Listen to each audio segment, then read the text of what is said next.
بسم الله الرحمن الرحيم نحمده ونصلي ونسلم على رسوله الكريم اما بعد. محترم ناظرین، محرم الحرام کا مبارک مہینہ چل رہا ہے اور اس مہینے کی آمد پر ہمارے اکثر مسلمان بھائی ایک سوال بہت زیادہ پوچھتے رہتے ہیں۔ وہ سوال یہ ہے کہ محرم الحرام یعنی اس مہینے میں کالے رنگ کا لباس پہننا کیسا ہے، کالا کپڑا اوڑھنا کیسا ہے؟ تو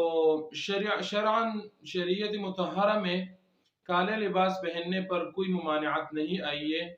یہاں تک کہ نبی کریم صلی اللہ علیہ وسلم سے خود کالا چادر اوڑھنا ثابت ہے۔ اسی طرح نبی کریم صلی اللہ علیہ وسلم سے کالا عمامہ باندھنا بھی ثابت ہے، اور اس کے علاوہ احادیث میں کالے کپڑے نہ پہننے پر کوئی ممانعت وارد نہیں ہوئی ہے، اور کالا چادر اوڑھنا، اسی طرح نبی کریم صلی اللہ علیہ وسلم کا کالا عمامہ باندھنا، صحاح ستہ کی مستند احادیث، مستند کتابوں میں یہ تمام احادیث، یہ تمام روایات موجود ہے۔ اسی طرح ایک اور بات رواج کے طور پر مشہور ہے کہ کالا کپڑا پہننا یہ غم کے لیے ہوتا ہے، یعنی جہاں پر کہیں فوتگی ہو جاتی ہے یا کوئی اور غم کا دن ہوتا ہے، کوئی اور غم کا محل ہوتا ہے، تو وہاں پر لوگ کالا لباس پہنتے ہیں۔ یہ بھی بالکل بے اصل اور بدعت ہے، یہ عوام کی گڑی ہوئی باتیں ہیں، اس کا شریعت سے کوئی تعلق نہیں ہے۔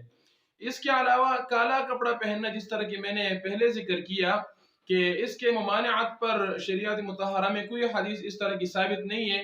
لیکن محرم الحرام میں چونکہ کالا کپڑا پہننا، کالا لباس پہننا یہ روافض کا شعار بن چکا ہے، اہل تشیع کا شعار بن چکا ہے،